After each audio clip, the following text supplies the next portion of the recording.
Hello friends, good morning and welcome to Azhar's class. Today we are going to read our first topic 1.1 An Astrologer's Day by R.K. Narayan. Punctually at midday he opened his bag and spread out his professional equipment.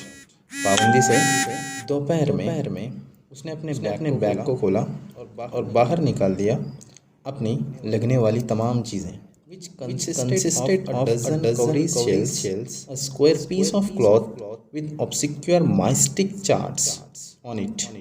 उसने कुछ कौड़ी निकाले बाहर, square piece एक मुरब्बे की शक्ल में एक कपड़ा निकाला जिसके ऊपर कुछ मंत्र लिखे हुए थे.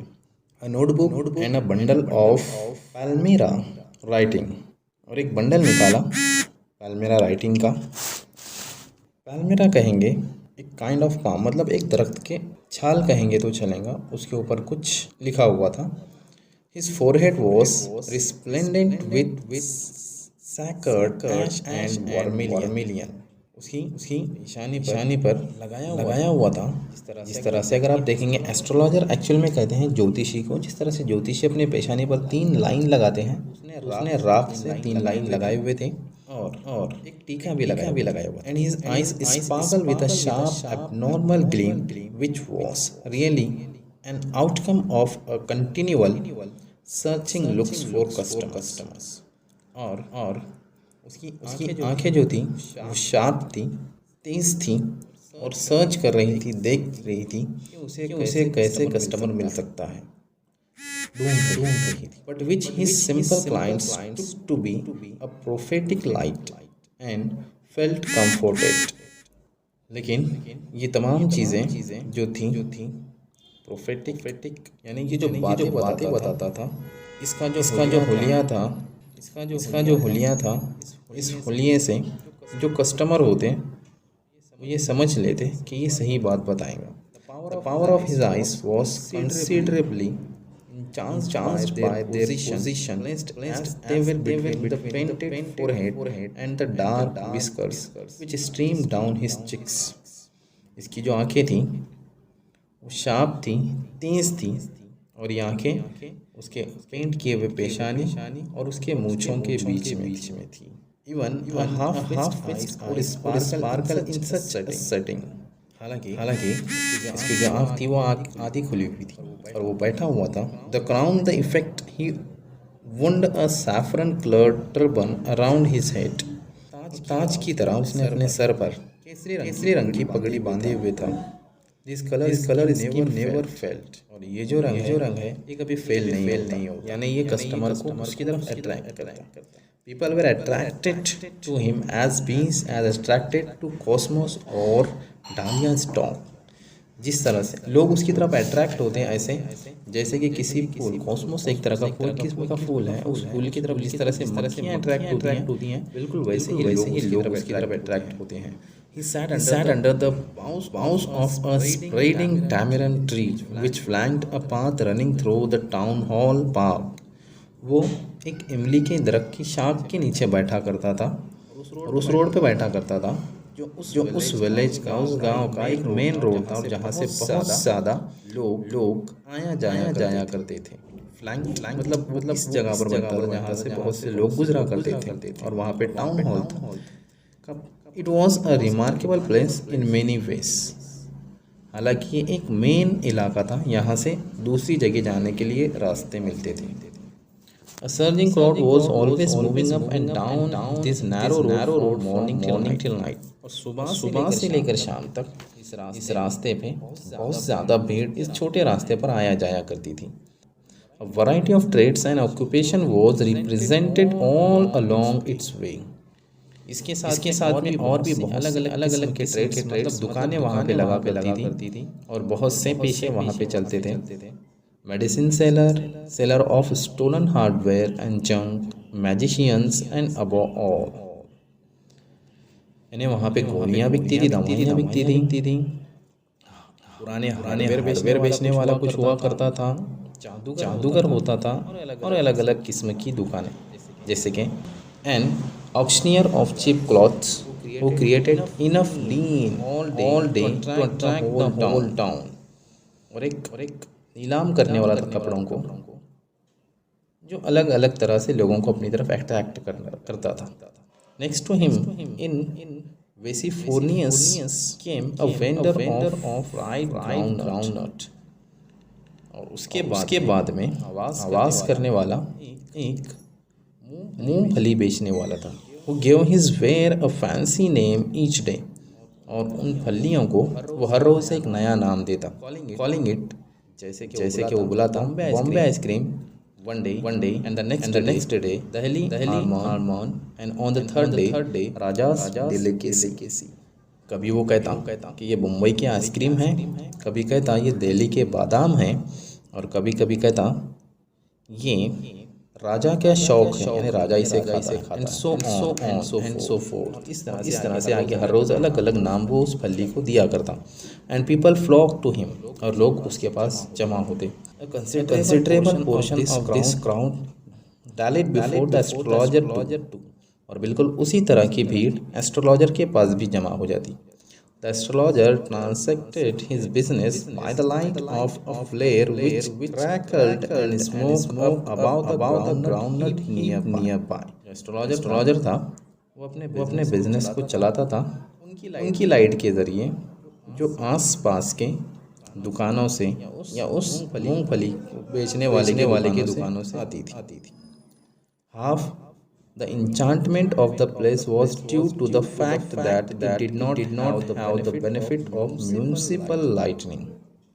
और यहाँ पर आधे से ज़्यादा enchantment मतलब ये बात यहाँ हुआ करती थी कि आधे से ज़्यादा जो इलाका था यहाँ पर लाइट नहीं थी म्यूनसिपालिटी की, तो वो एक दूसरे के लाइट के बेनिफिट लेते थे. The place was light up by shop lights. क्योंकि वहाँ की जो जगह थी वो आसपास के दुकानों से ही रोशनी वहाँ हुआ करती थी. One or two had hissing gas lights, some had net flares stuck on poles, some were light up by old cycle lamps.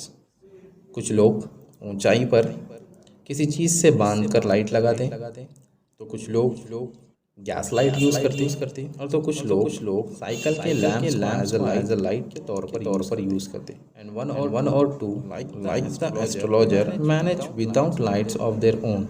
और जैसा कि हमारा एस्ट्रोलॉजर है और दूसरे लोग ये दूसरों की आने वाली रोशनी पर या उनकी लाइट से अपने बिजनेस को चलाते थे.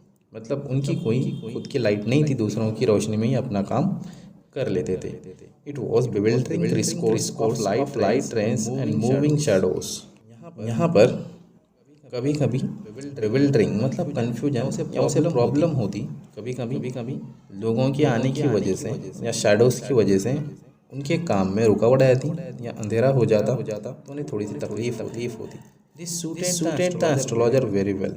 लेकिन इसका एस्ट्रोलॉजर को तजुर्बा था. For the simple reason that he had not the least intended to be an astrologer when he began life. क्योंकि ज़िंदगी में एस्ट्रोलॉजर बनने से पहले इसे इन चीज़ों का तजुर्बा था. And he knew more of what was going to happen others than he knew what was going to happen to himself next minute. For the simple reason, अगर आसानी से बताएं, that he had not in the least intended to be an astrologer he began life. जब उसने ज़िंदगी जीना शुरू किया तो वो एस्ट्रोलॉजर बनना नहीं चाहता था. And he knew no more of what was going to happen to others than he knew what was going to happen to himself next minute. उसे ये पता नहीं था कि ज़िंदगी में आगे क्या होने वाला है. He was as much strange to the stars as were his innocent customer. बिल्कुल वो भी तारों से उतना ही वाकिफ था या उतना ही उसे पता था जितना कि उसके कस्टमर्स को पता होता है. Yet he said things which pleased and astonished everyone. लेकिन फिर भी वो ऐसी बातें उनके कस्टमर्स को बताता था जो उन्हें चौंका देती थी और वो उसकी तरफ मेहरबान हो जाते थे. That was more a matter of study. ये सिर्फ और सिर्फ उसके मुताल्ले का उसकी स्टडी का नतीजा था. Practice and shrewd guesswork. ये उसके मुताल्ले का, उसकी मेहनत का और उसकी श्रीव गेस वर्क मतलब लोगों को देखकर उसका जजमेंट निकालना. All the same It was much an honest man's labors as any other. इसी के साथ वो ईमानदार था जैसे कि कोई मजदूर, and he deserve the wages he carried home at the end of the day, और अपनी मेहनत करके वो अपनी रोज़ की कमाई बराबर से दिन ख़त्म होते ही ले जाता. He had left his village without any previous thought or plan. उसने अपना गांव छोड़ा बगैर किसी एक प्लान के या कोई सोच के बगैर. If he had continued there, he would have carried on the work of his forefathers. Namely, अगर वो अपने आबा व अजदा का काम भी करता अपने गांव में रहकर, जैसे कि टाइलिंग द लैंड, ज़मीन को फैलाना, living, marrying and repairing in his cornfield and ancestral home. जैसे कि अपने गांव में रहना, अपने गांव के काम करना, शादी करना और अपने खेतों में काम करना. अगर ये अपने बड़ों के बुज़ुर्गों के काम भी करता अपने आबा व अजदा के घर में रहकर, एंसेस्टर मतलब अपने आबा व अजदा के घर में रहकर, तो भी चल जाता.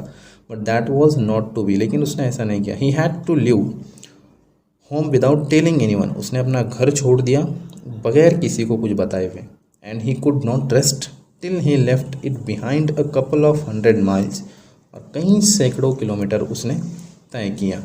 To a villagers it is a great deal. लेकिन एक गांव वाले के लिए इतना सफ़र करना एक बहुत बड़ा काम होता है.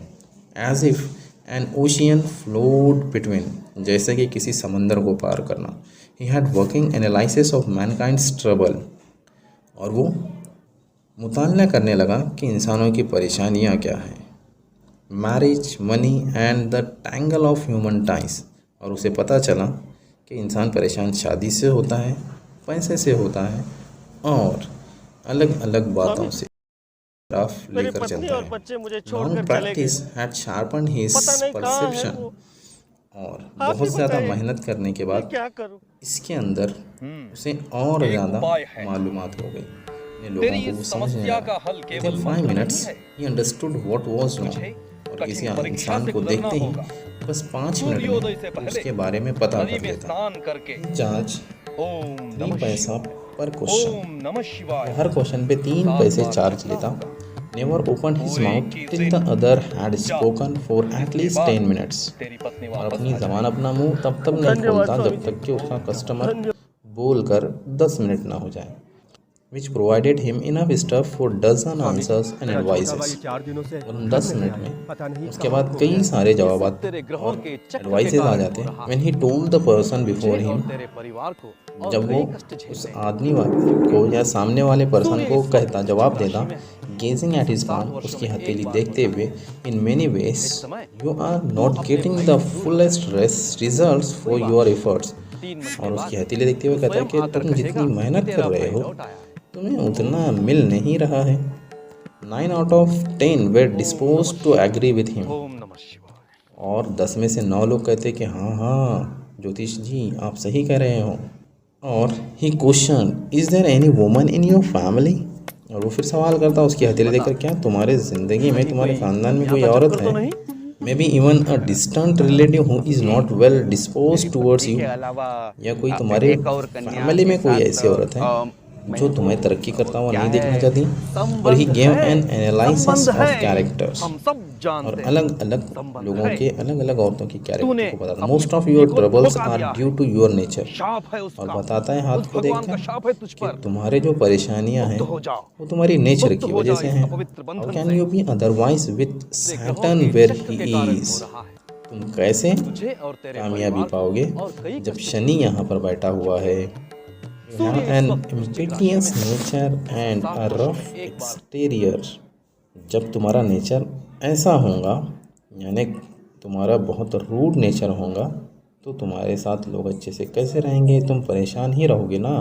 This endeared him to their hearts immediately, for even the mildest of us loves to think that he has a forbidden exterior. और ये बातें सुनने के बाद वो जो कस्टमर होता वो और ज़्यादा इसके ऊपर भरोसा करने लगता और समझता कि इसके बाद कोई ना कोई पावर है और उसे मना नहीं करता. Part 1 end here and hoping to see you in my next one. Thank you.